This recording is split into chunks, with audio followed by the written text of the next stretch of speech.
What is going on, guys? It is Raul. We are back doing coverage commentary for another tournament round. This time it is the 2025 La Mirada Summer Classic.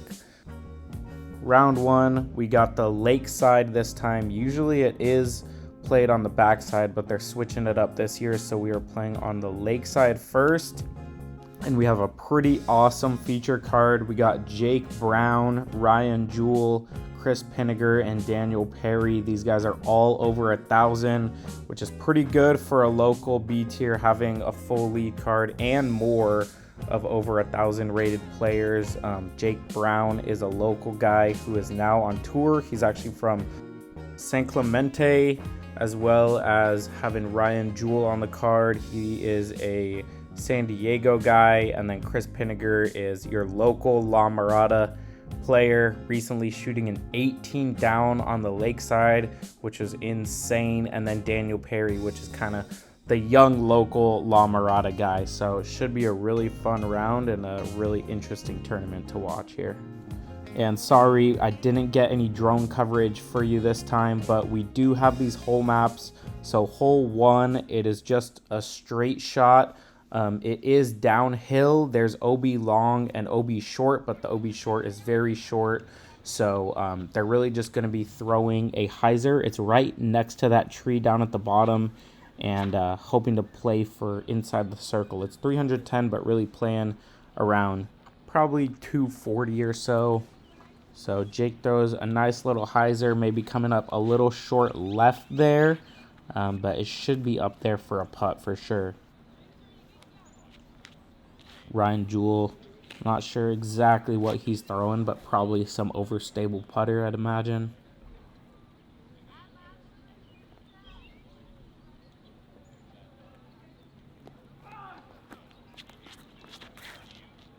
And that's definitely a little wider than you want and looks to be pushing long.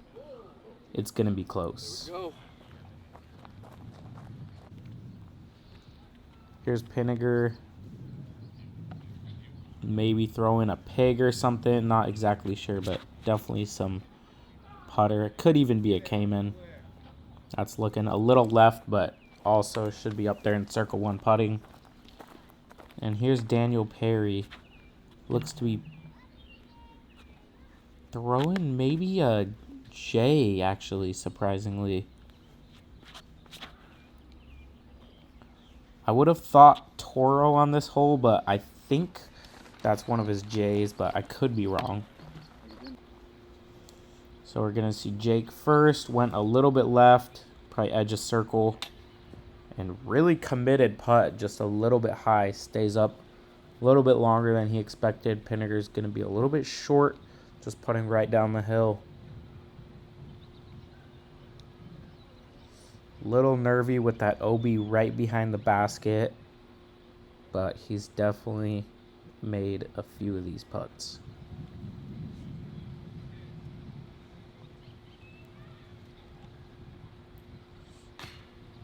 Oh, and just rims out. Gonna be tapping in his par. Daniel Perry with essentially the same putt.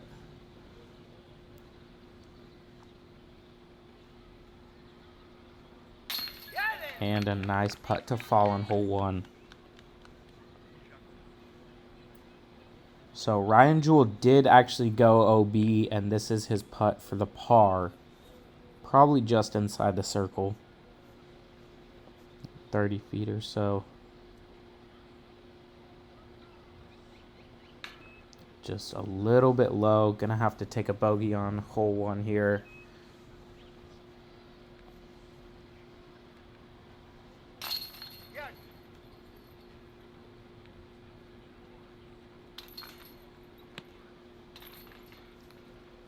Couple tap-ins there. Hole two, this is just normal Lakeside hole two. There's a double mando from the tree on the left and the wide tree on the right. However, there is a lot tighter OB this year around the basket, long and left. So it's going to be playing a lot harder, and you're going to have to throw something a little bit straighter than normal. So we got Daniel Perry here. Looks like he might be throwing another J.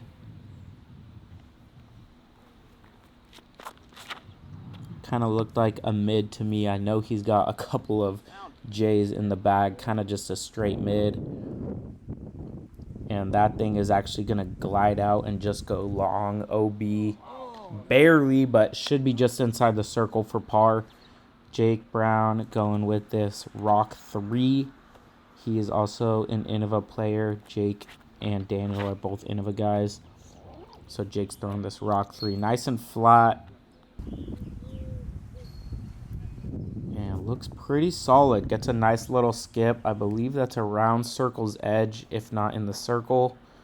Pinegar going with more of a fairway driver here. I think it's a Star Thunderbird. Goes in for the ace. This is awesome. Gets the par on hole 1 and then aces hole 2 to get back on track for that perfect start. This was insane to see.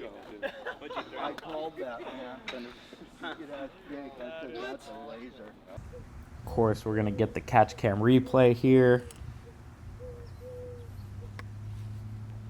Could thank Doug Kim for helping out with the catch cam, but that is an awesome ace, and I'm stoked to have gotten that with 2 angles.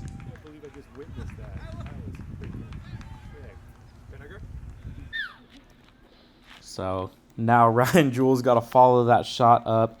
He, I believe, is also going with a straight mid. I think this is the Trust.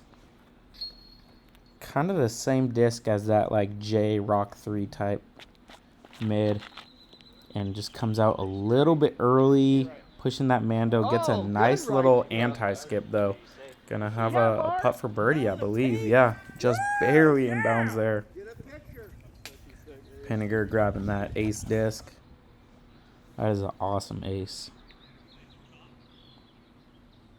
And here's Jake for another circle's edge putt to start and just clips that tree. He was probably a lot more pinched than it looked like from our angle, but gonna have to tap in another par there to start off the round. And Daniel Perry needs to hit this to save his par. Keep it under par. And a nice putt there.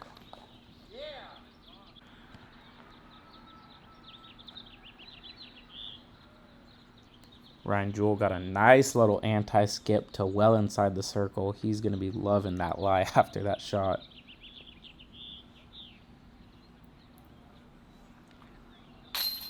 And converts on the birdie to get him back to even par. He will be happy with that after taking a bad bogey on hole 1. Now we got hole 3. 260-foot par 3. Really straightforward. There's OB long, but you really just want to throw a dead straight backhand or a little sidearm flick. So Pinegar is just going with a straight putter, looks like. Just kind of gliding it out. Gonna come up a little bit short, but gonna have a nice putt at it. Death putt, but should be inside the circle still. Ryan Jewell going with the flick. Trying to play probably a straighter mid. Wide and high, trying to land it flat. And ends up pretty good. That looks like it's going to scoot up there to the basket pretty close. Daniel, I believe this is a straight Toro.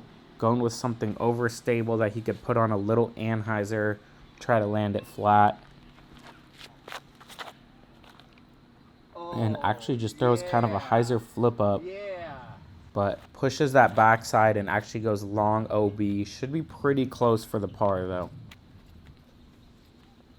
Jake going with this beat-in AVR 3. Nice little hyzer flip right at the basket. That's going to be pretty close. Yep. Well inside the circle there. Pinegar with a straight death putt. If he misses this, it's for sure OB. At least with the air ball.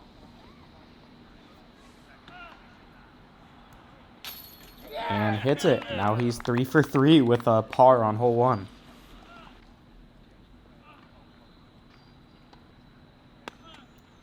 Daniel Essentially tapping in his par here.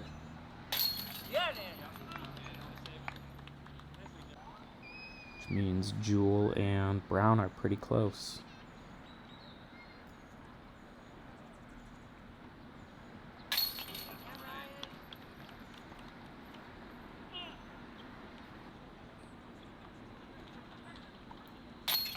Alright, so under par for Jake and Ryan now. Moving on to hole 4. This is a par 4. They're going to be teeing off from out of bounds in the grass behind the street, across this double mando here, trying to just put something in play, and then playing up to normal hole 5's short pin off to the right. Looks like Pinegar's going with a backhand here. You really just want to throw whatever you are most confident hitting this gap with, but I think a backhand does shape up better because you can kind of flex it off to the right like he's doing here. There is OB right, and he's going to be pretty close to that actually, just barely getting past it, which is going to leave him a really simple shot into the green though.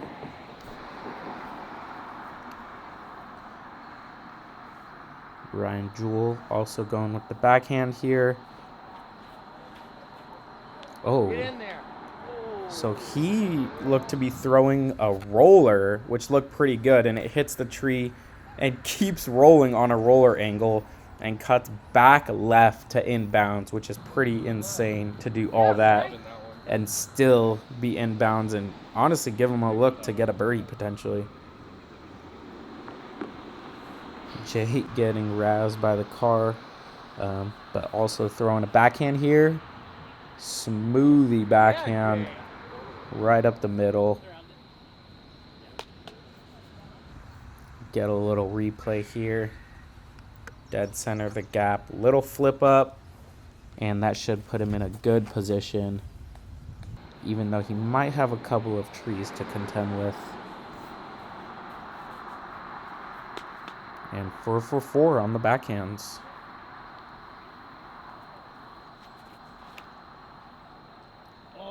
Nice flip up out of that destroyer from Perry. Gonna be in a really good position up there. Let's see this again.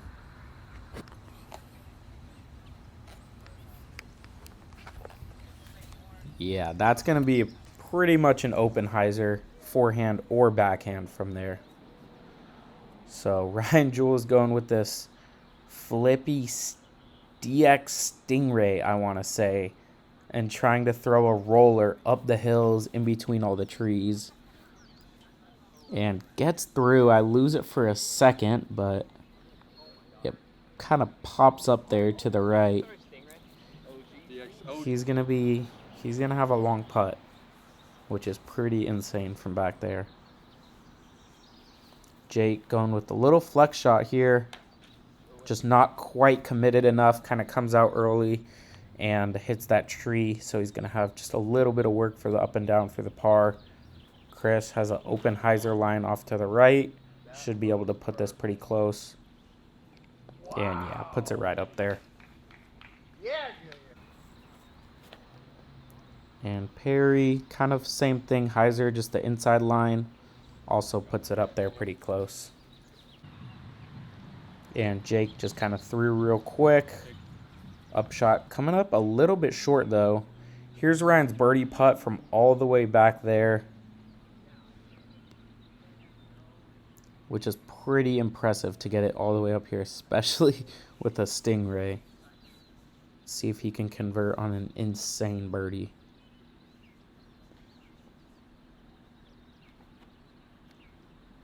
And just comes up a little bit short, playing pretty long with that uphill. And here's Jake's par putt. Just misses it a little low. Pretty uncharacteristic of him. He's a pretty good putter. So I'm sure he'll clean that up. And Perry tapping in his birdie. Same thing with Pinegar.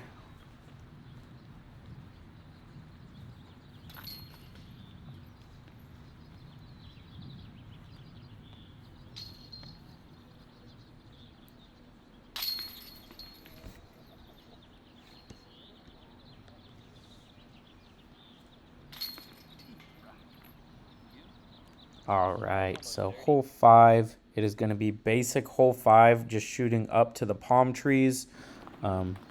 Just normal tee pad, got this little gap, really just throwing a tight hyzer flip.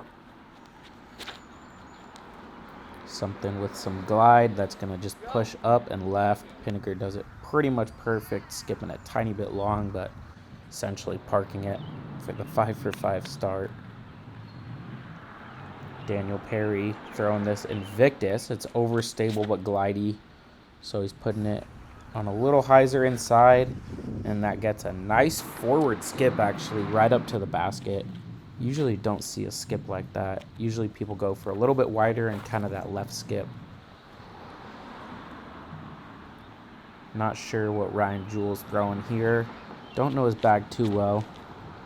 Going a little bit higher. That's kind of what you see conventionally, so that way you can get the glide. Just throw it a little bit too high, so he's gonna have a little upshot there.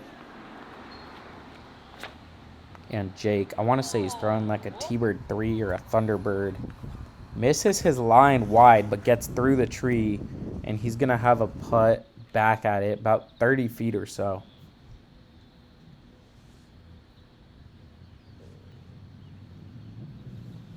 Here's Ryan Jewell. Pretty simple upshot. Just want to throw a hyzer into the hill. The grass is pretty spongy, so it's not really likely to roll away either. And yeah, throws a pretty good shot there. Gonna have short work for the par. Here's Jake to get back under par. And hits a nice clean putt there. That's more what we're used to seeing from him.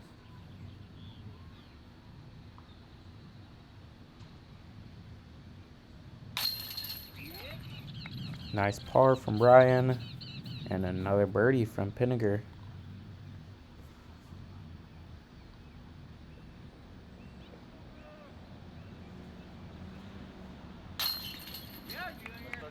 And Daniel Perry is going to be tapping in that birdie as well.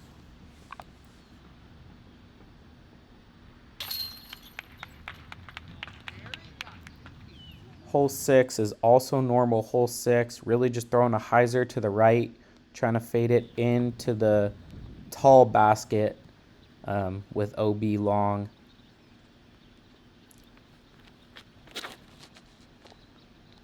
Pinegar looks like that's a little inside to me, but it actually did get some forward push, and yeah, it's actually going to be pretty good. Looked inside at first, but it had some flip up, so worked out well. He knows his discs. Perry looks a little inside. Going to come up a little bit short, but also pushing a little straighter than I thought.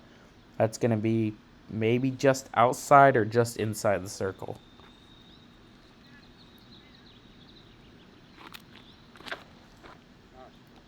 Jake coming out very inside and hitting the palm tree.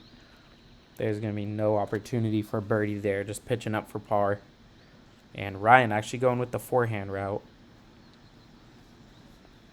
which is a viable option. You kind of just throw it out left and let it fade right to the basket. And worst case scenario, it goes OB and you tap in your par. And it actually does find the OB, which is kind of uncommon with the forehand, but like I said, if you go OB with the forehand, at least you're tapping in, versus the backhand, it's kind of fading away from the basket. And Perry's probably just inside the circle, hits a clean putt for the birdie. Another putt where if you miss air ball, you're for sure going OB.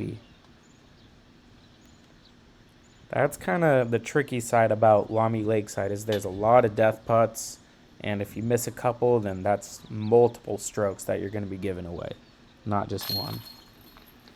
And Chris surprisingly missing a tap-in par to keep the perfect start going. We'll see a par putt from Ryan.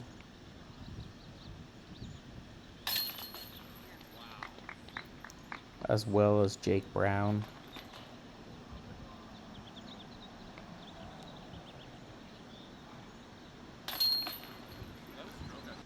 Hole 7, another normal Lakeside hole, just straightforward, 300 feet, dead straight. You can either throw a little chop sidearm or a backhand straight shot. Daniel Perry going with this J, dead straight, and slides it up to 28 feet or so, 25 feet. It's a nice shot there. Kind of just keeping it on that straight line. Pinegar is going to be doing the same thing here. I don't know what this disc is. It might be like a star rock or something. I'm not entirely sure. All I know is it's really straight. And he puts it to maybe around the same distance as Daniel there. Jake going with the same shot, getting a little bit of flip up, but looking to be fading a little bit more. Should be in that same range, 25 feet or so, 20 feet. And Ryan also going with the backhand. Kind of surprising there. I feel like I see some forehands on this hole usually. But they all got great backhands. Throwing the straight putter, getting a late flip up, and pretty much parking it. Let's run that back here. Super glidey, slow turning. Just slides right up to the basket. That was beautiful. All right, Pinegar's got a little bit of work left. Maybe 28 feet or so.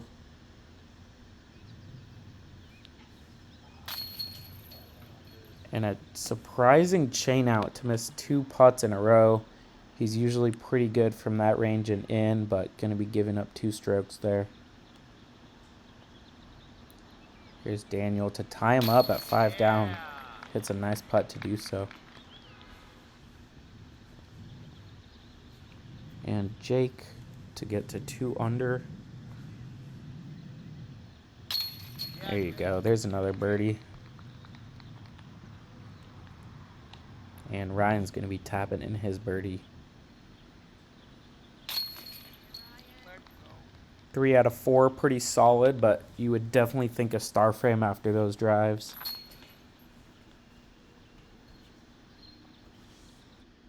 So hole 8 is one that we have never seen before in a tournament.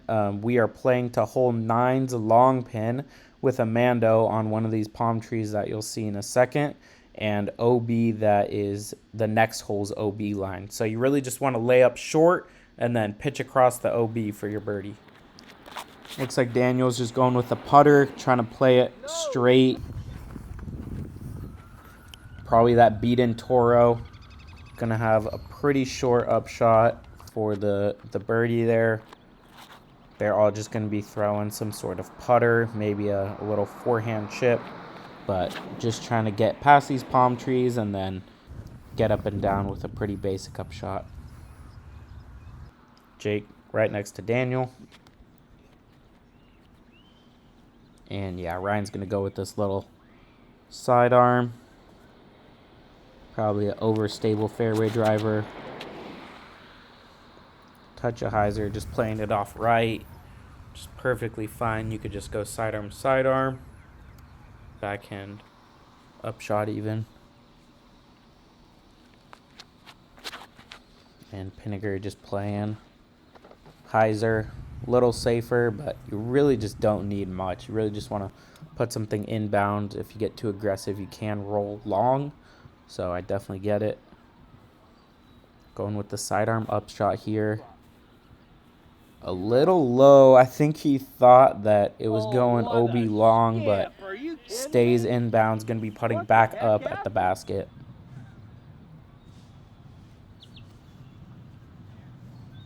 Ryan also going with the forehand. I think this is a zone from him.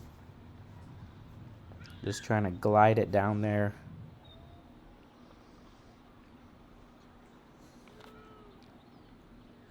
And looks a little bit leaky, but gonna grab the grass pretty well and stay inside the circle there. Daniel, I think he's throwing the same exact disc that he threw off the tee, this beat-in Toro. Nice little flip up there. And another throw-in in 8 holes. We got the ace on 2 and the Perry throw-in on hole 8. That is awesome. So Perry's going to take the lead with that even when Pinegar gets the birdie. We got some good golf going on. Jake going with the straight putter. Coming up a little short and just squeaks across. That's going to be a good birdie look. Pinegar about 25 or so.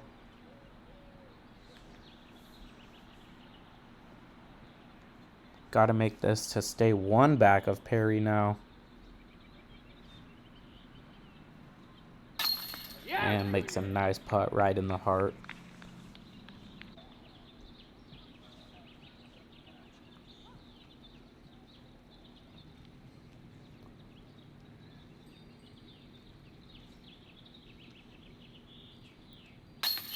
There's a good putt for Ryan, getting him to 3 under through 8, which is not bad.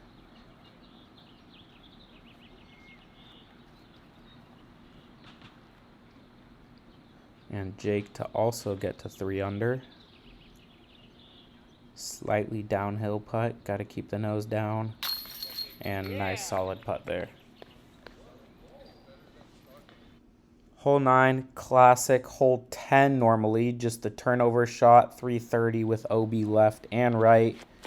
Daniel's going to be throwing his beat-in Champ J here, putting it to 40-ish feet. Pretty sure that's just outside the circle by 5-10 feet or so. Jake going with the sidearm here, trying to play it up the hill and then come down and get a little skip towards the basket. And it gets a little slide, but still going to have a tough putt at it. Ryan Jewell also opting for the sidearm.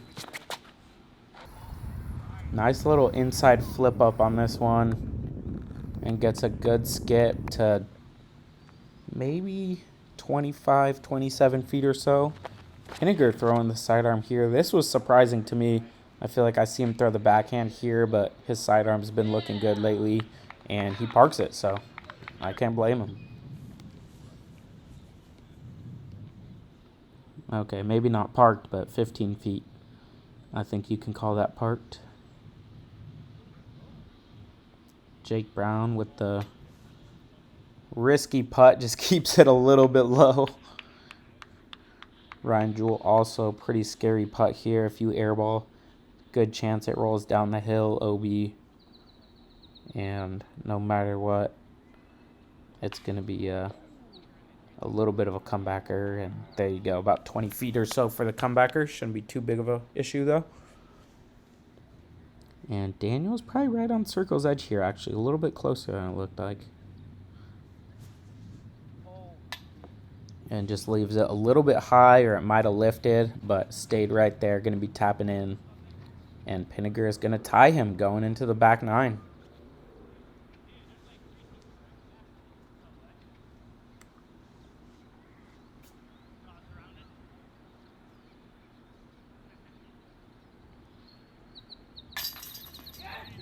Yep, that's always a good birdie on this hole. It's not the hardest hole ever, but it's definitely tricky, and with all the OB, it always feels good to get. Ryan Jewell with a little bit of a comeback rate for the par, but makes a good putt there. And Jake and Perry will also be tapping in for the pars.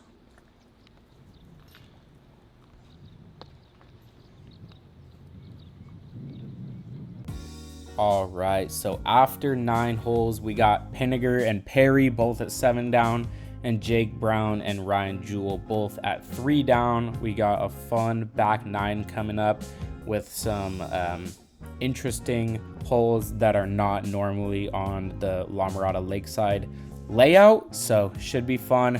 Thanks for watching, guys. We will see you on the back 9.